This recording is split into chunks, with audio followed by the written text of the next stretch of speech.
Ya, kawan-kawan, selamat datang di channel Kampus Wong Alus TV.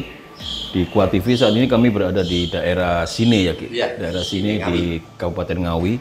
Nah, kebetulan ada sebuah rumah yang sangat bersejarah sekali. Ya. Di mana rumah ini menjadi sebuah saksi, sebuah peristiwa yang cukup menggegerkan bangsa pada waktu itu, terutama pada tahun 1948, Ya. di mana ada sebuah kejadian yang sampai sekarang kita berdoa supaya jangan terjadi lagi begitu. Bahkan konon rumah ini menjadi sasaran serbuan waktu itu ya. Nggih, Pak. Nggih, Pak ya. Serbuan dari pemberontak Republik yang masih muda, ada upaya untuk merobohkan juga gitu, Pak. Bersama saya ada Pak Batani dengan Pak Slamet sebagai pemilik rumah dan sekaligus narasumber kita tentang apa yang sebenarnya terjadi di rumah ini pada waktu itu. Monggo, Pak. Sebenarnya rumah ini didirikan tahun berapa, Pak? Kira-kira begini, kalau tepatnya kita nggak tahu. Yeah. Cuman pemilik rumah ini adalah kakek saya. Itu meninggal tahun 1929. Kalau dilihat dari lahir anak pertama itu tahun 1901. Jadi diperkirakan rumah ini dibangun sekitar tahun 1910. 1910.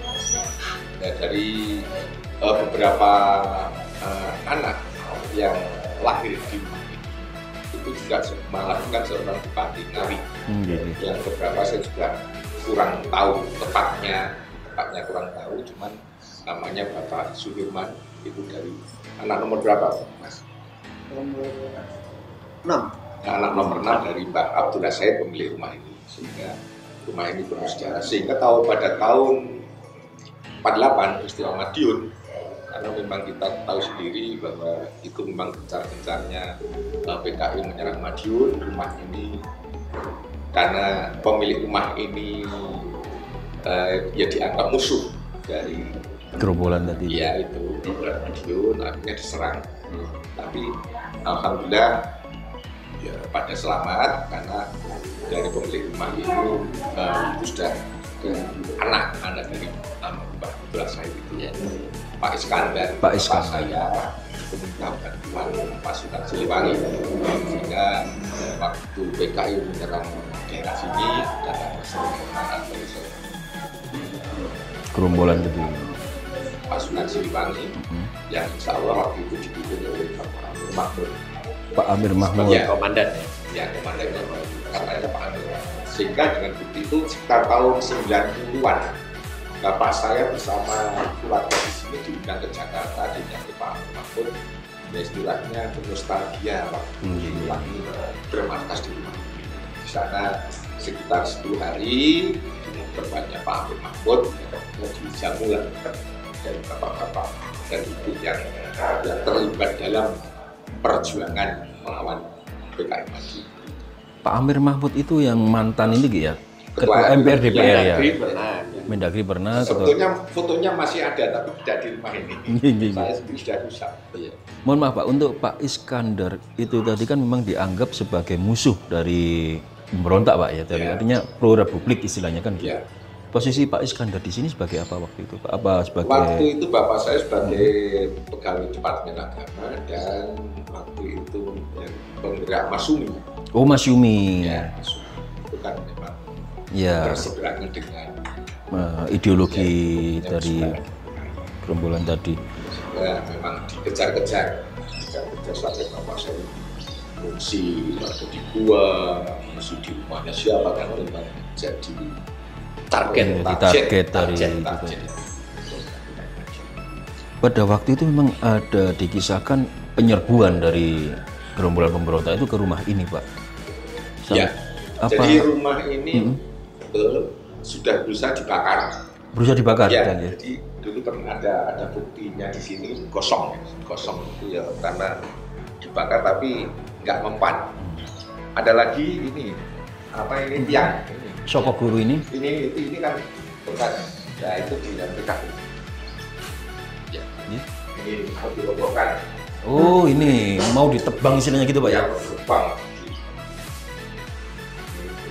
Jati tua. Jadi PKI. atau saya minta kayak batu ya, karena ya memang itu pertolongan yang maha kuasa. Iya. Tidak terbakar dan tidak roboh. Jadi memang ada upaya untuk merobohkan rumah ini. Iya, ya Untuk- bukan hanya rumah ini, Iya. rumah tokoh-tokoh Rumah di sini, tokoh-tokoh ya, yang tokoh-tokoh berseberangan Sunda, dengan ya, karena ideologi berseberangan mereka, dengan begitu. Jakarta Sunda. Pada waktu itu berarti Pak Sukan Siliwangi itu bermarkas di sini pada Iya, waktu upaya betul. untuk pembersihan Iya. itu, Pak ya. Artinya di sini juga ada sebuah kejadian-kejadian yang mengarah pada tindakan berdarah gitu mungkin, Pak. Iya, ya memang dulu banyak. Begitu Siliwangi datang itu kan banyak tokoh-tokoh atau ya tokoh-tokoh bukan tokoh puncak ya dari PKI itu kan akhirnya dibunuh di tempat-tempat seperti pinggir kalian perbatasan Jawa Tengah Jawa Timur itu ada batu-batu itu yang situ untuk menembak. Oh, untuk mengeksekusi PKI tadi. ya. Karena waktu itu banyak masyarakat itu sebenarnya yang nggak tahu ikut-ikut ikut-ikutan ya, akhirnya dia simpatisan mungkin. simpatisan akhirnya jadi masukan Padahal mereka hanya ikut-ikutan aja jadinya gitu ya. ya nggak tahu kan biasanya orang desa itu kan ikut-ikutan aja. Iya. Rasa guyupnya itu masih Iya. betah di situ. Kalau rumah ini sudah pernah mengalami renovasi berapa kali Bapak?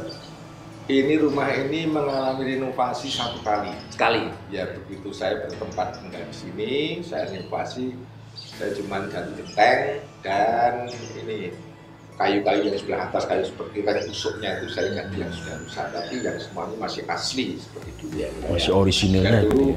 saat sebelah barat dan sebelah timur itu loteng. Loteng karena pada waktu tahun sekitar 78 itu di sini ini sering terjadi gempa bumi, Gunung Lawu itu bergerak. Akhirnya karena pembangunan rumah itu cuma mengandalkan temboknya tebal tapi tidak ada Semen gitu. ototnya, Ototnya. ototnya akhirnya mengkhawatirkan dibongkar oleh bapak saya. Rasanya dan sebelah sana. Karena waktu itu memang Abdullah Syahid ini terkenal orang yang atau kerja tanah, sawah, Orang kaya. ya dibangun loteng itu kan untuk Hasil bumi Hasil ya. buminya. seperti Palawija. seperti kacang, kopi, tapi kalau padi tidak di situ. Padi kan tempo dulu itu padi kan di bentil begini, Iya. tidak seperti sekarang. Iya. Jadi tidak perlu ditempatkan, tapi didukung dalam bumi. Betul. Sekarang dibongkar karena memang sekitar tahun 78 itu sering terjadi gempa. Waktu itu Gunung Lawu kan, sehingga mengkhawatirkan kalau wah ini dibongkar. Rumah ini sangat orisinal sekali dan bersejarah sekali. Ya. Untuk kembali ke peristiwa tadi, Pak. Memang pada waktu itu suasana sangat mencekam sekali ya di Ya. daerah sini, Pak ya. Di sini, Pak ya. Apalagi dengan adanya banyak sekali rajapati istilahnya Ki, ya di daerah sana. Ada juga peristiwa yang katanya mereka juga melakukan pelarian ketika diburu sama Ya. Siliwangi lewat sini juga, Pak. Ini sekitar tahun berapa ya, di tahun 48 itu bapak saya pernah sebelum meninggal berapa tahun itu cerita ada kepada saya. Iya. Bahwa pada waktu itu bapak saya memang menjadi target dari peristiwa 48 itu. Bapak saya melarikan diri di daerah perbatasan Jawa Timur Jawa Tengah. Itu ada sebuah gua yang di situ memang guanya luar biasa sulitnya untuk Dicapai gitu ya. Kalau dicapai, tapi karena memang orang terpaksa, bapak saya sampai di gua itu. Ya di situ ada beberapa peristiwa yang memang ini semua juga merupakan seperti istilah keagamaan. Di waktu bapak saya sampai di gua itu diganggu oleh jin Ya. yang pertama itu menyerupai Mbah Putri. Padahal menurut akal yang sehat tidak mungkin orang perempuan setua Mbak Putri itu naik ke gua itu. Alasannya apa? Bapak saya itu disuruh pulang dengan alasan katanya anaknya pada sakit. Tapi bapak saya sudah paham kalau itu bukan si Mbak Putri, tapi itu paling jin. Akhirnya dirayu nggak mau, Mbak Putri yang jin yang menyuruh Mbak Putri saya itu turun. Tidak berapa lama datang lagi karena bapak saya waktu itu pegawai KUA, itu kepala KUA yang datang. Pak Andar, panjenengan pulang ke kantor karena ini ada pemeriksaan dari kami. Kalau nanti Pak Kandar nggak ke kantor, nanti bisa dipecat. Tapi akal sehatnya berbicara, Bapak saya ini tidak mungkin Pak Kepala Kantor kok tahu saya di sini dan bisa naik sampai ke 2 ini karena maksudnya bukan main. Akhirnya kembalilah setelah itu baru di atas 2 itu terdengar seperti pasukan brok. Akhirnya pasukan itu ada jumlahnya kalau nggak 5, 8 saya lupa. Itu pasukan menghadap ke pintu gua, bapak saya duduk di situ, itu menembak bapak saya. Nah, tapi karena ini di depan bapak saya. Akhirnya bapak saya tetap nggak mau pulang, pasukan itu blok hilang. Nah akhirnya karena sudah beberapa upaya bapak saya tidak bergeming dengan rayuan mereka, gua itu berubah menjadi kamar.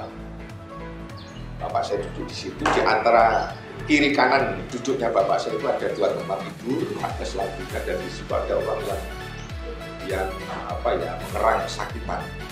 Akhirnya bapak saya paham, itu ada orang sakit saya di sini. Akhirnya ada seseorang yang dia mengaku namanya Singkap, itu berasal dari daerah Sulawesi kan nggak salah. Itu dia bilang, Pak Kandar, selama bapak di dalam gua ini, kanan kiri bapak ada 2 orang yang tidur di tempat tidur itu tidak kuat. Dia sakit keras. Saya mohon Pak Kandar untuk segera meninggalkan gua ini karena kasihan mereka berdua ini sakit dengan keberadaan bapak.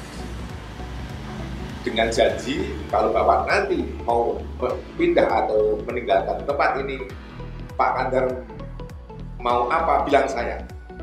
Mamanya mau duit, mau kaya, bilang si Singkap itu karena itu siap bantu ya. Dibantu sama juga jin. Gitu. Akhirnya ya bapak saya karena kasihan, terpaksa turun pindah ke Gunung Sarian. Di sana itu ada makam Bupati Kertonegoro. Di sana bapak saya itu juga malam-malam itu juga duduk di sana karena memang itu daerahnya daerah sepi.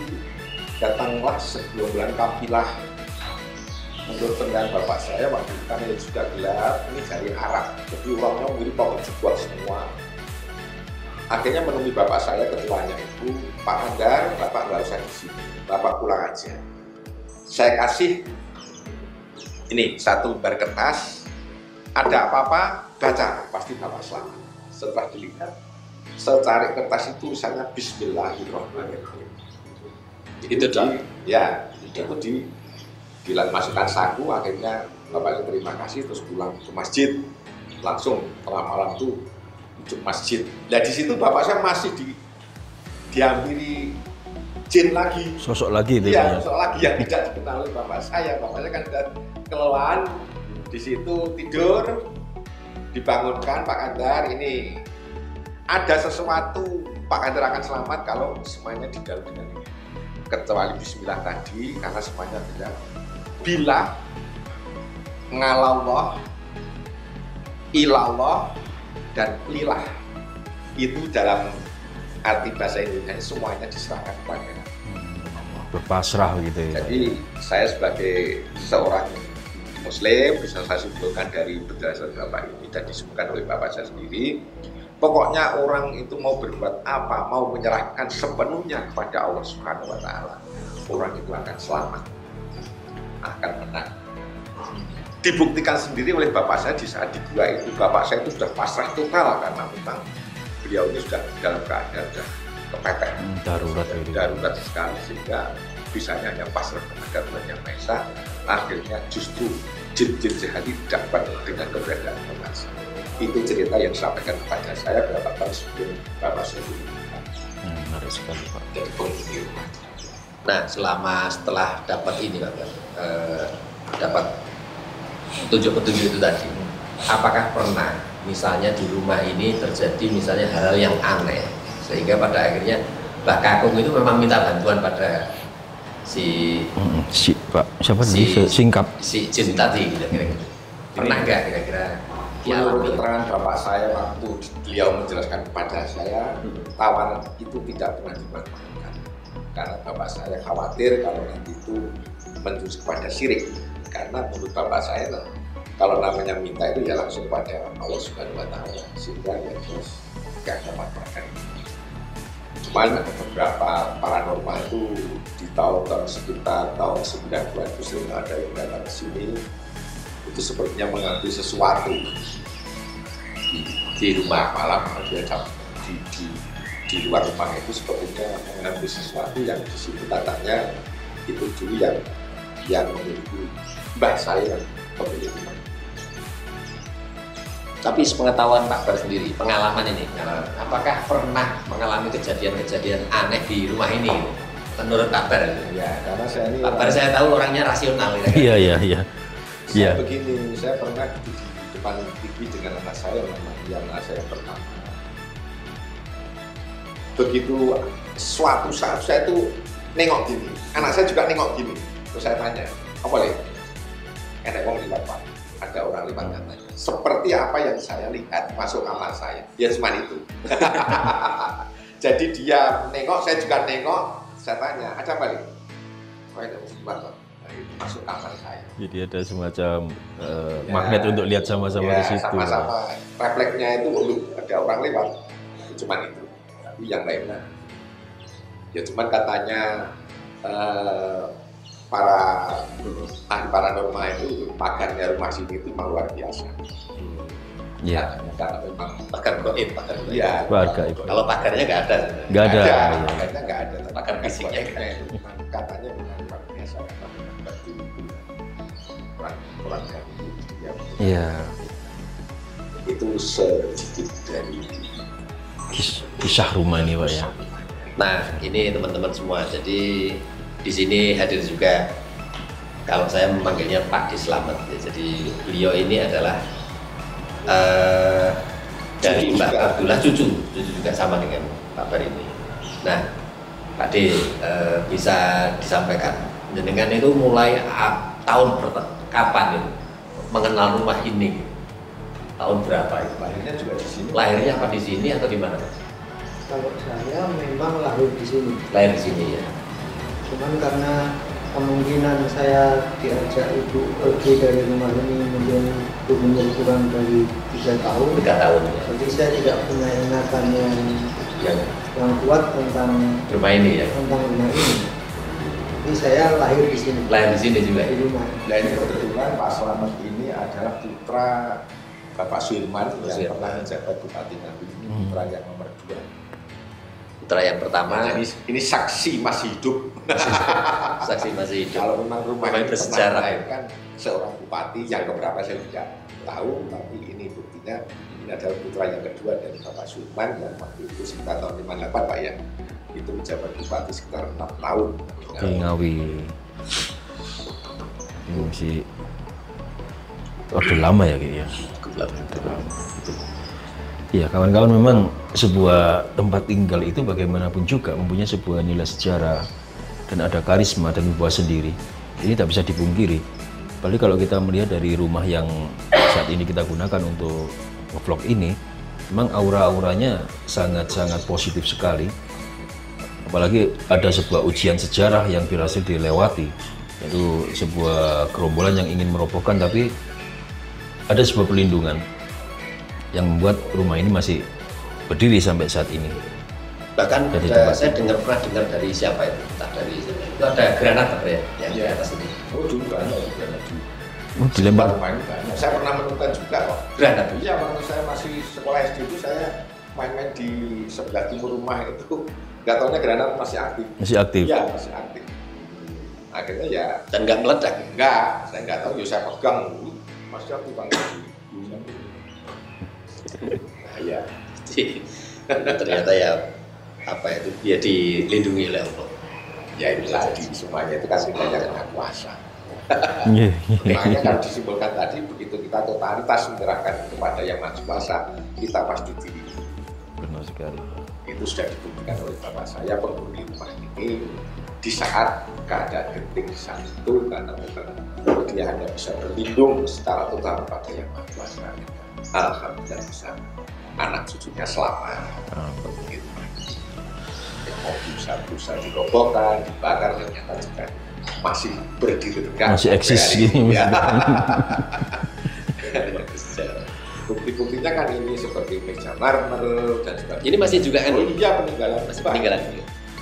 Kalau ini Pak? Iya, Semua masih cuman ini sudah diganti ya. Dulu terjalin. Terus lemari besar itu juga peninggalan. Kalau pusaka-pusaka tombak-tombak enggak? Iya, pusaka-pusaka enggak ada pusaka-pusaka itu. Cuman dulu ada seperti barang-barang bokor, terus Pas gitu. paidon ya, paidon. Oh, iya.